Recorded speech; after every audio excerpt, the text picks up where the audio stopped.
everybody. I'm Dylan. And I'm Julia. And welcome back to SEC at Home, where we invite you into our home and we talk SEC college football after a hiatus and life and just a things getting in the whole way. Week of lots of things to do. Yeah, we have 2 weeks of games. We have 2 weeks. Games. Sorry we were MIA last week, guys. Yeah, MIA. We'll do better. Life happens. That's all I'm going to better. say on it. The hiatus is over. We're here. We're going to talk about it. All right, so we're going to run through week 8 and 9 tonight. Reactions. Week 8, we're going to run through kind of quick. We got to eat crow on some things. Yeah, we didn't want y'all to think that we just were going to not talk about week 8 shows. Weeks 8. Okay, hold on. Whoa. We didn't want y'all to think we weren't going to talk about week 8's games. There we go, I got it right.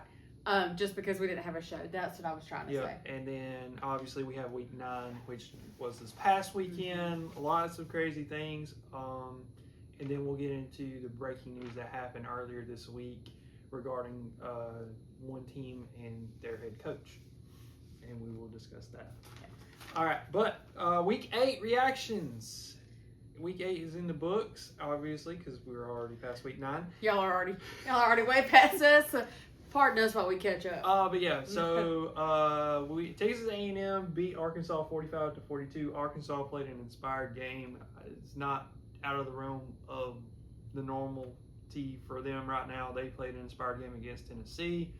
A&M lots of improvements from Arkansas, or seemingly improvements since the interim coach. Well, we'll see about that. Petrino. Well, I'm not saying it's going to last, but I'm curious about the uptrend in that. A&M still perfect on the year through week 8. They're playing really great ball. This would be the game that you would think that A&M would drop, but they didn't. They came back. They came and they won it. I think I picked A&M for that game. I think we both picked A&M. Yeah. Next game is one we're gonna have to eat crow on. Yeah, we'll go ahead and eat crow. Ole Miss 35, Georgia 43. Georgia fans, okay. This was the one we said. Well, this was the one we said could go. We picked Ole Miss, but we said could go either way. It really could have went either way. It was like the Missouri game. We said that Georgia had to prove it to us if we were going to pick them to win, and they did. They did. Barely. Definitely, but they did. Definitely glad to eat. I mean, we'll eat all the crow on that. I mean, at the end of the day, an SEC team is winning. Yeah. I mean, one is losing. I guess well, let's look at it that way. In our defense, guys, Ole Miss scored on their first 7 drives. Oh, that was insane. So their offense was incredible. And I think that Georgia didn't have a non-scoring drive except for when they ran the clock out. So yeah, kudos to them. It was a complete shootout. Up until the end. I do want to point out really quickly though with this is something that I noticed is their offenses. Both offenses were incredible, but the defense. Oh yeah, where's the defense at, guys? Come on. Very lacking. Y'all might as well have not even ran those 11 guys out on the field.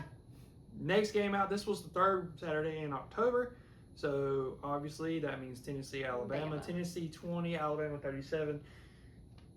That didn't surprise me. I was completely surprised, only because I really thought. Okay, I'm not surprised that Alabama won. What I'm surprised about is the point difference, 37-20. 17 points. That's 17. I don't think it should have been like that. I'm not sure what happened. I really am starting to wonder if Tennessee is having the stamina issue that I know we've talked about previously with Texas A&M. They had a really good first part of the season, and now we're really looking to see who's going to be able to continue to be a competitor. Yeah, who's not. That just surprised me. I'm not so sure. I think that Tennessee's finally. I think their quarterback troubles are finally catching up with them. I think Aguilar is a really good quarterback, but I think him actually coming in so late and having such limited time to learn this offense, I think that's finally catching up with Tennessee. I think their defense lacks in the secondary, and let's be honest, Ty Simpson's just playing really good ball right now. Yeah, he's in a good little groove. Next game is LSU 24, Vandy 31. How about Vandy coming back, doing what they need to do? I think I have to eat crow on this one. I think you do too, yeah. I think that I'm pretty sure that I picked LSU.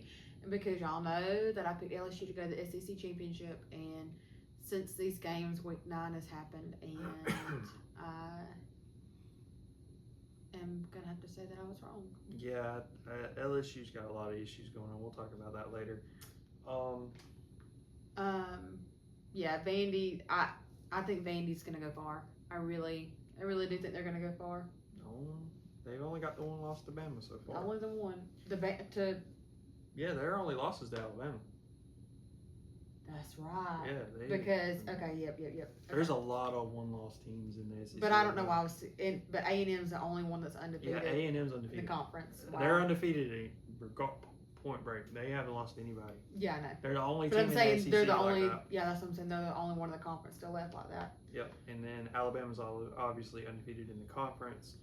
All right, we've got Oklahoma and South Carolina. Oklahoma 26, South Carolina 7. Not surprising. No, not surprised. I knew that was going to happen. South Carolina's having a really rough year. Yeah. I wonder if their coach will be next. I think he's going to leave on his own terms. I don't think he's going to be fired. I think he's going to go where his daddy coached, which is Virginia Tech.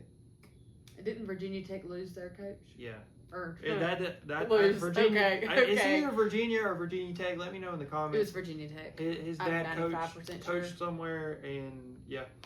Good for Oklahoma, bounce back game. Had the hard loss to Texas, coming right back, doing what they need to do. And then Mizzou beat Auburn in double overtime. And I'm trying to remember this one. Hugh Freeze not long for the coaching job at Auburn. Yeah. Just gonna throw that out there. I was surprised he didn't go first.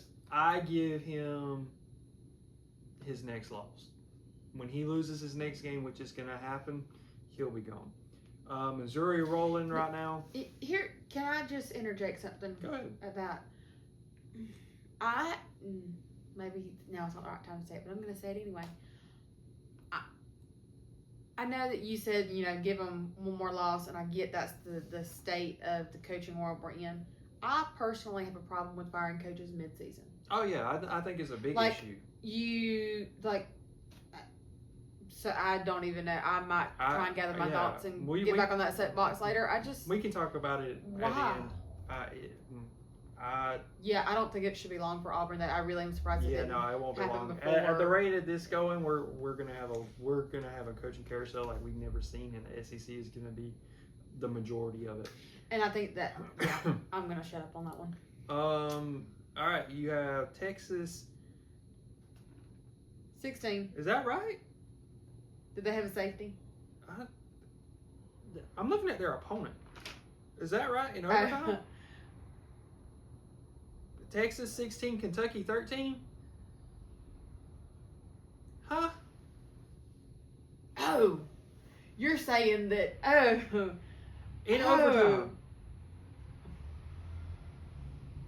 What? I must not have watched that game. We didn't watch this.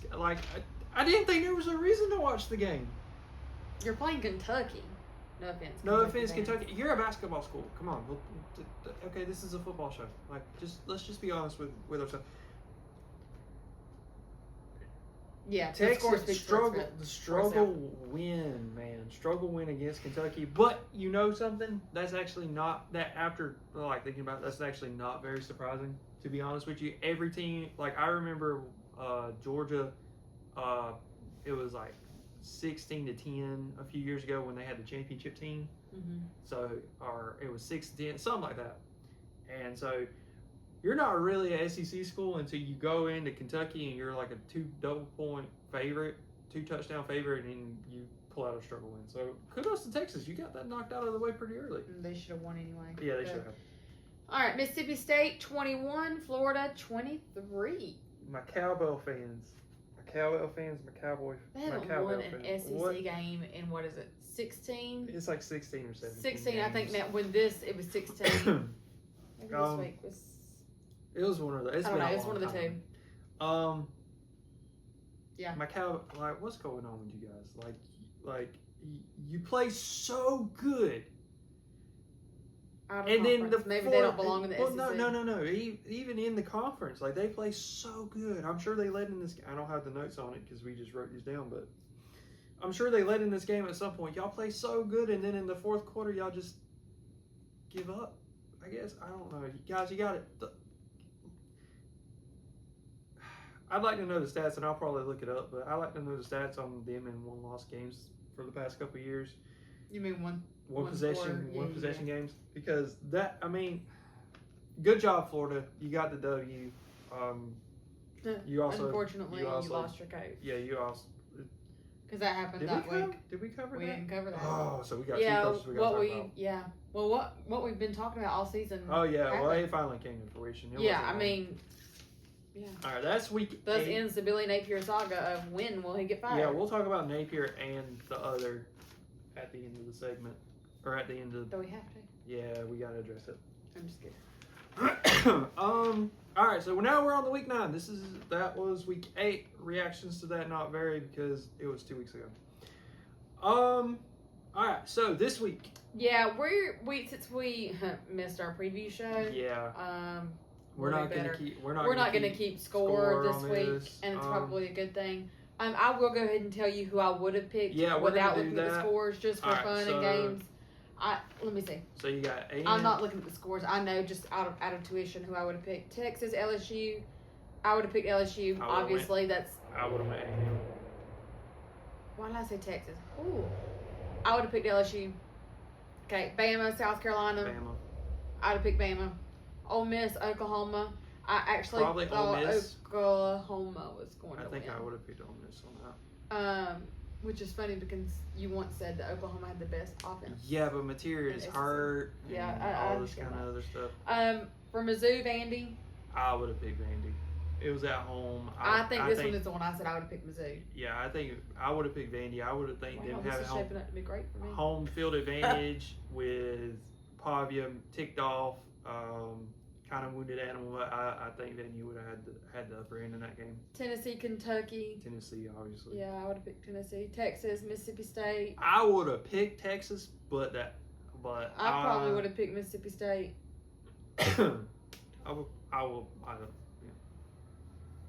Auburn and Arkansas.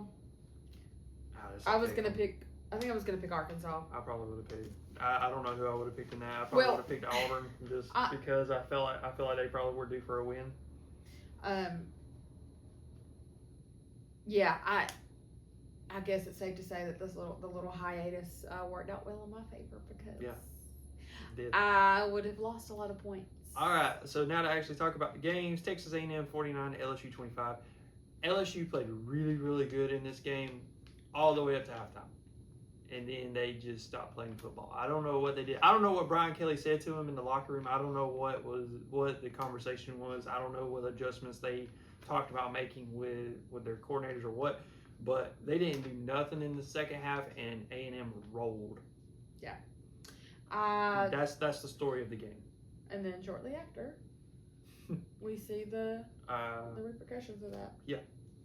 It was 49-25. Yeah, I don't know if I said the score or not. Mm-hmm. I kind of really feel like that should have been closer. I think LSU was leading at the half too. Well, I think they that's were. wild. That is absolutely wild, but not the wildest game of last week.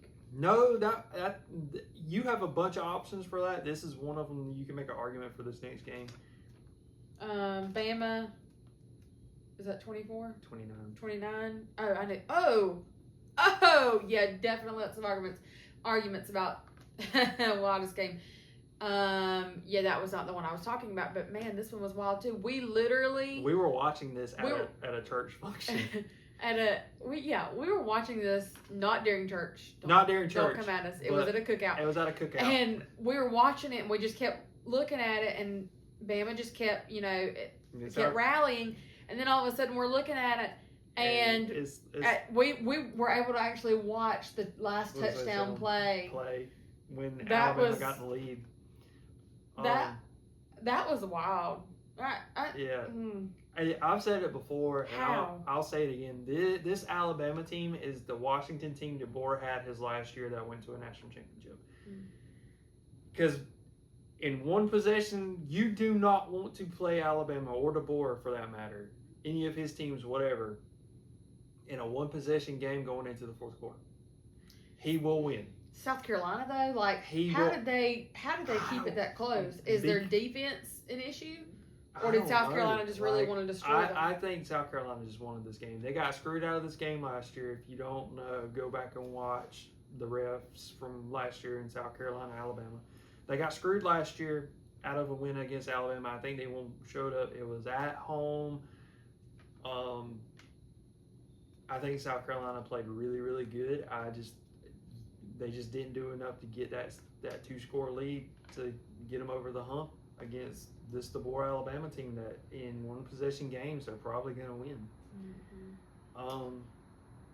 Yeah, it was just crazy. It was an insane game. Like the highlights typical of it. Alabama though. Yeah, typical Alabama right now.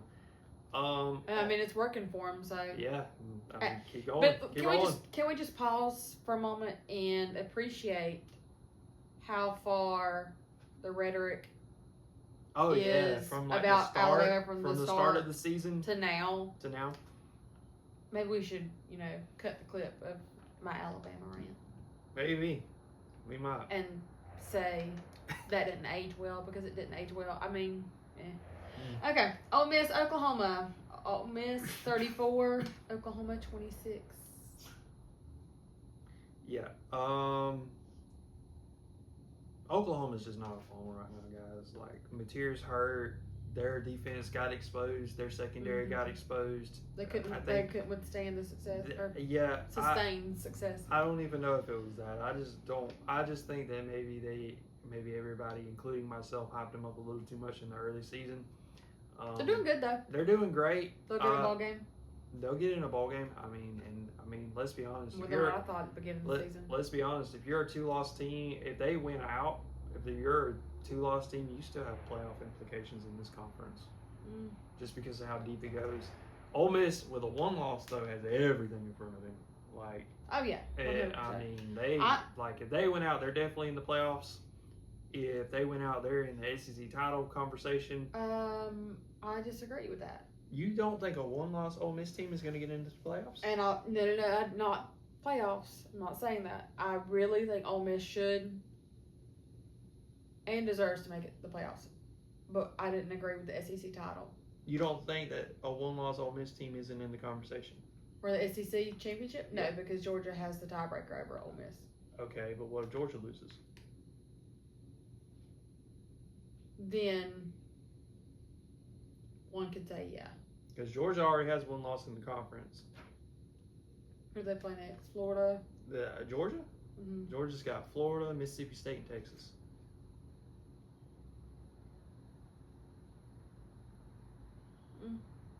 So, I mean, but not even at that. I mean, but then you got Bama. But then you you got Bama and A&M. Like, A&M's undefeated in they overall and in conference play, and so is Bama. Yeah, but it only takes 1 loss. Yeah. Because if that happens, Texas A&M will jump behind Ole Miss probably in the rankings. It's a big mess. Like like all these teams that have 1 loss in conference is crazy. Now, the most likely outcome as of right now, what I see is A&M and Bama. Mm-hmm. I don't see Bama losing 2 conference games to get Georgia in there. I just don't see it. And A&M can lose 1 game and still technically make it. So it's a we'll bunch have of to see how the jumble chips mess. fall. Vandy's in this too. Chips fall. Vandy's in this too because Vandy's only got 1 conference loss as well. Are we gonna have us a big mess? It's for the SEC title it's game? gonna be so. There are gonna be a lot of fan bases that are gonna be ticked off at when conference championship comes around because there's gonna be no tiebreakers and it's gonna be I beat him but he beat you and he beat that guy. Yeah. And that guy lost to this guy. Is it come down to a coin flip? It's going to come down to who's highest ranked, honestly. Like, it's going to come down to tiebreakers, obviously, because it's going to happen. But it's going to come down to also who's highest ranked with the least amount of losses. And it's going to take a lot of people off, and I'm here for it. All right, Mizzou and Vandy. Mizzou 10, Vandy 17. Vandy, let's quote whoever said it. It's not your grandpa's Vandy yeah, he's not anymore. Your grandpa's Vandy. And this is this was a game that I felt like if you watch it, I felt like Missouri was playing good enough to win, but they didn't do enough to win. Yeah, If that and makes sense. You got to secure that win. Vanderbilt. The difference in this game was red zone.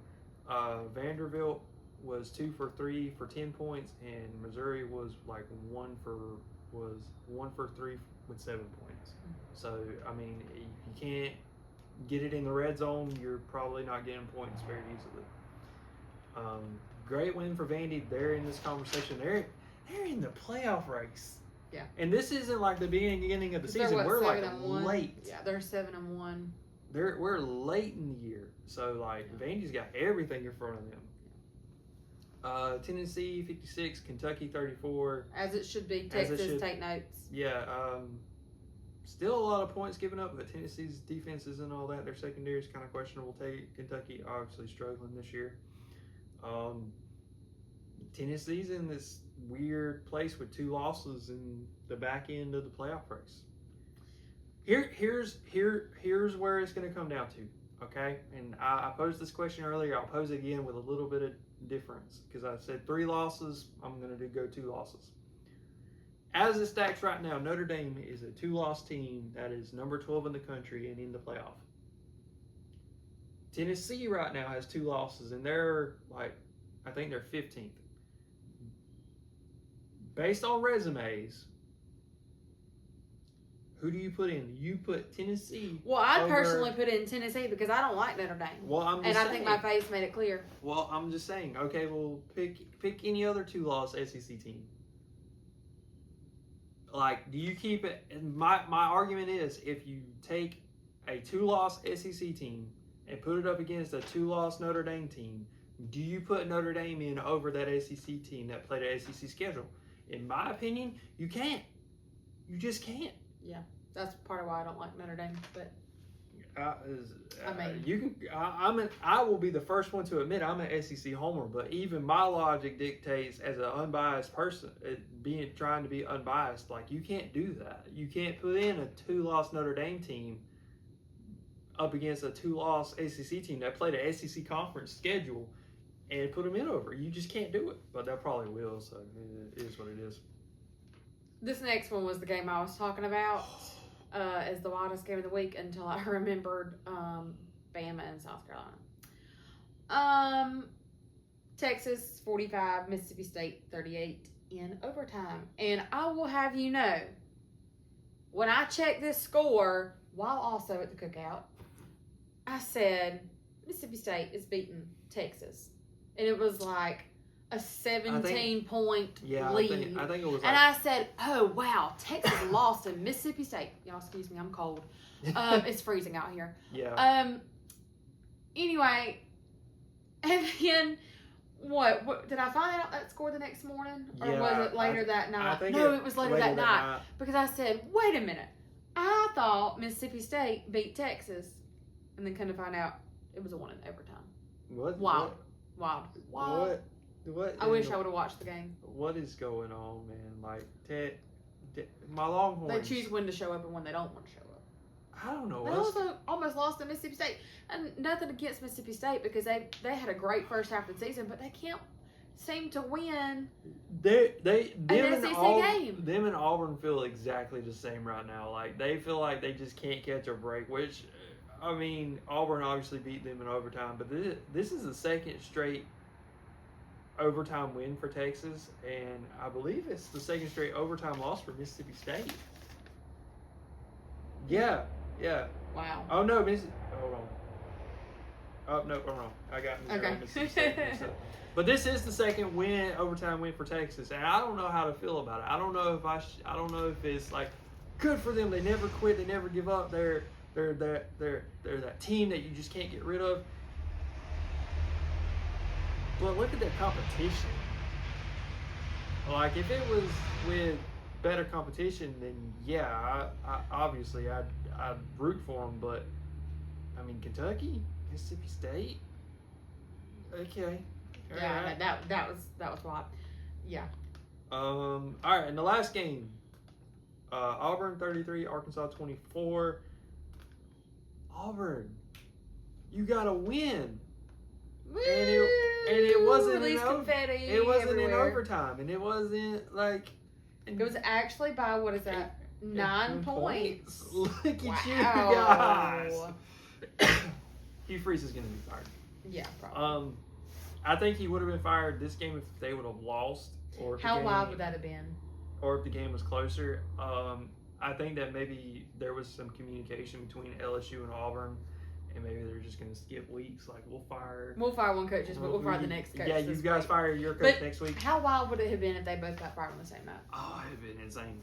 All right, those are the games. The big news. The big news. in the SEC. Brian Kelly has been fired. Also, don't think we've talked about it, and if we have, we'll repeat it.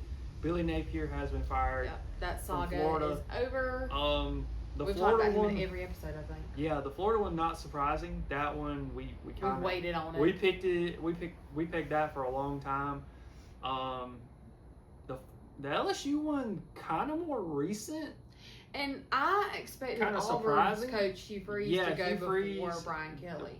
That one will be next. The SEC is becoming like 0.0 for firing head coaches.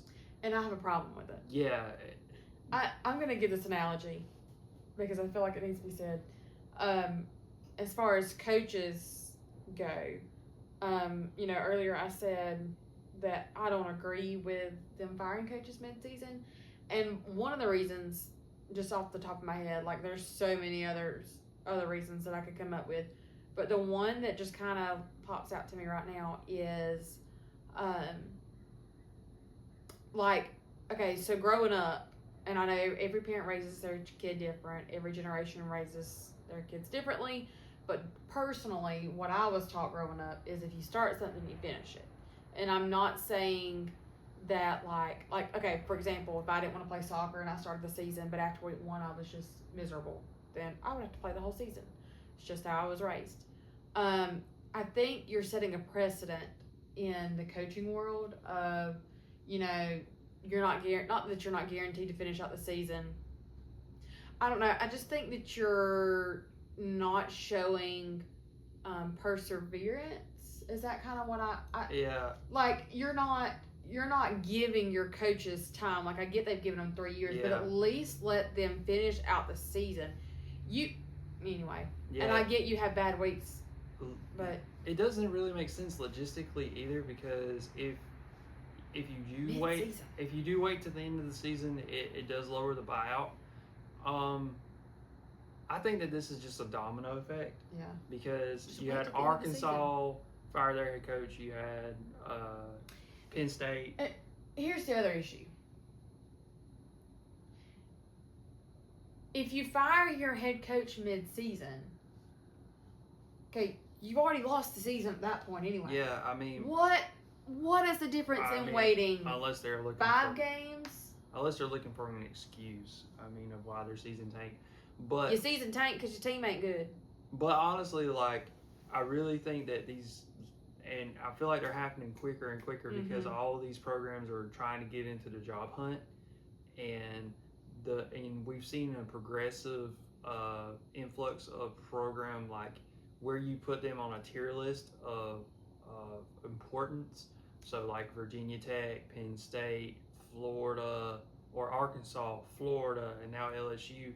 If you put those in a line, I would put those programs in that line of importance. Yeah, so here's my other concern with that hypothetical situation.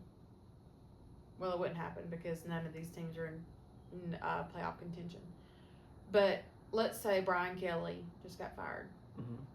What if he starts for Florida what if he starts coaching for Florida next week? Not saying that they would hire him, but you get my point. He wouldn't be able to do anything until the next season. That was my question. Yeah, he would take over at the I'm end. sure others had that question. Yeah, at the end of this season, he would take over, and then he would do the recruiting, transfer portal, all the things that happened in the off That's season. the other thing that I think about too. Maybe one reason Brian I do Kelly it is for isn't the gonna transfer recruit. portal. Isn't going to recruit. Yeah, all these schools are going to have an open transfer window. Yeah, but what I'm saying is have the coaches fired and a new one hired before the transfer portal starts opening. Oh, I don't know how that. This is like uncharted territories. Territory. Well, because doesn't it open in December? Well, they're supposedly the way it was explained to me by somebody way smarter than me in this kind of stuff is like as soon as the coach gets hired, like these kids are going to have the opportunity to redshirt their year, and then they'll be able to automatically enter into the transfer portal. So they'll be able to transfer now and get into their programs. Now they're not going to be able to play. Obviously, they're going to be like redshirt, but they're going to be able to go ahead and get into the school and get into the practices and meetings and all the good stuff that happens, and then they're basically going to have a half of a year to figure out the program on their red shirt, and then they're going to be able to play next year. So that's how. Now whether that's right or correct or not, I don't know. That's just how I've taken the information that I've been given. But yeah, we could be seeing some. Not only are these job searches going to cause like turmoil for the school in general, but the teams in general, because now these transfers are going to be happening mid-year during the season, projectively. If I understood what was told to me correctly, it's going to get insane. And so, but these kids have free reign now because their head coaches got fired. Like, I mean, if they were already planning on transferring, they can just transfer early. And that's going to cause turmoil in the regular season, because I don't know about lower schools, but I know high-level schools are not going to want to do the whole process of getting a kid in mid-season, especially teams that have playoff hopes and title contentions and conference titles to think about. They're going to be worried about the next game. They're not going to be worried about transfers happening mid-season. It's just another thing that's going to have to be kind of navigated because we haven't really seen it. It's going to get weird. Yeah, like, it's going to get it's really going to weird. get weird, and it's going to get odd. And, it's not over. And the domino effect of when a coach gets hired is going to happen. Here's a thought. Just to show how much the rhetoric has changed on our show from week 1 to we're now week 9. Okay. Who did you pick for the SEC championship game? I had either Georgia, Florida, Texas, or Texas, Georgia. Where it was I figured somebody in that. Meanwhile, realm. Let's just review. I don't mind saying this. This is wild. I had LSU, Florida, LSU, Georgia, or LSU, Texas. Yeah. And LSU and Florida was a possibility, and they both just lost. Yeah, I think they're knocked out of their race. 1,000%. But I'm just saying, look at that difference. Texas is still kind of in it because they only have one conference loss. Georgia's obviously in it. They're not going to do it. Ole Miss is in it. A&M and Alabama are your best options. I think you're looking at realistically. I don't think Texas is a realistic option. No, I don't feel that way either. I think you've got A&M, Georgia, A&M, Bama, Georgia, Ole Miss, and Vandy. You realize that you just picked the 5 teams. You did the 5 in odds. Order. I did that on purpose. To win the conference, you did it in order. I did that on purpose. I did that. I genuinely, because I was going through. Okay. You know what? I hope, and I'm doing this selfishly because I just want to see it. I don't care who they play. I hope Vandy sneaks in there to the title game. Wouldn't that be something? That would be something. That would be great for them. And Mark Lee. I mean, he would. He would be, I don't see a way of that happening. Because I don't see a way of it happening either. Texas A&M would have to lose 2 games. Not necessarily. Well, Vandy lost to Bama. Yeah, and I don't think they play A&M in the regular season, so they would need A&M. Georgia doesn't play Vandy. They would need A&M to lose a game and drop below them in the rankings, and then they would need. Oh, this is giving me chills. Then they would need Georgia. All this talk of Vandy getting in the SEC championship. Yeah, all they would need is Georgia to lose another game. Possible. Yeah. Absolutely possible. So, lots of things still happening. Lots of things. Can I pick my 2 for the SEC championship? My updated pick. I'm going to continue to do this every week until we. Yeah, go ahead. Okay, I'm going to pick. I think we said A&M and Bama play in the regular season. They do not. Okay, I'm picking A&M and Bama. A&M fans don't hate me. Bama to win, in case that wasn't clear. I'm gonna call for a rematch. I think it's gonna be Georgia Bama. I think it's gonna end up that way. I think A&M dropped. I think this is how I think it happens. I think A&M will drop a game. I don't think there's any team that's gonna go undefeated. I think they're gonna drop a game. I think it's gonna be I think they're gonna be a 2-score favorite, and they're just gonna drop a game. If they drop a game, this is going to be nuts. Yeah, and I think nuts. I think they're gonna drop a game. I think that's going to put Georgia and Bama there. I think Georgia wins out. I think Alabama wins out. Georgia will have the tiebreaker against Ole Miss. Georgia will be higher ranked than A&M at that point. So Georgia will get in by default because they're the highest ranked, because they'll be higher than the next one-loss team, which would be A&M. I think they're going to get in. Alabama wins out. They get in. And then we have Georgia, Bama in the SEC title game. Crazy. That's how I see this coming. I don't know if I'm right on that. Crazy. But that is my prediction for the SEC title game as of right now. Now, as far as winning that game, don't ask me right now. I have no idea. I'm picking Bama. I don't know. We'll see. If Bama plays A&M, I'm going to take A&M. I think A&M can beat them. I think Bama's got that in the bag. If Georgia plays Alabama, I have no idea. Don't ask me. I have no clue. I've tried picking that game for years now, and I'm always wrong, so it doesn't matter. Yeah. That's our show. That's our show. Finally. Yep. Probably went at least an hour long tonight. 2 weeks. 2 weeks worth of the games. We will try and do a prediction video for week 10. We will. No trying about it. We will. And we will pick we're going to each pick 4 teams that we think are going to get into the playoffs for the SEC. I'm going to do that right now, but we'll save it for the next video. Yeah. Thank you guys so much for watching. Please like, subscribe, all the analytic things. Comment, do all the things. Share the video. Share it with everybody. You know, if you have to steal all your friends' phones and subscribe, that's cool. Yeah. We'll take it. You know, subscriptions are really what's going to push this channel further. And it's free. You don't have to pay anything. Like, it's just a button, and then you forget about it. You never have to watch our content again, but the subscription's still there. Thank you guys so much for watching. We're trying to get to 50 subscribers so that we can go live and then have set dates to do the show. But once again, thank you guys so much for watching.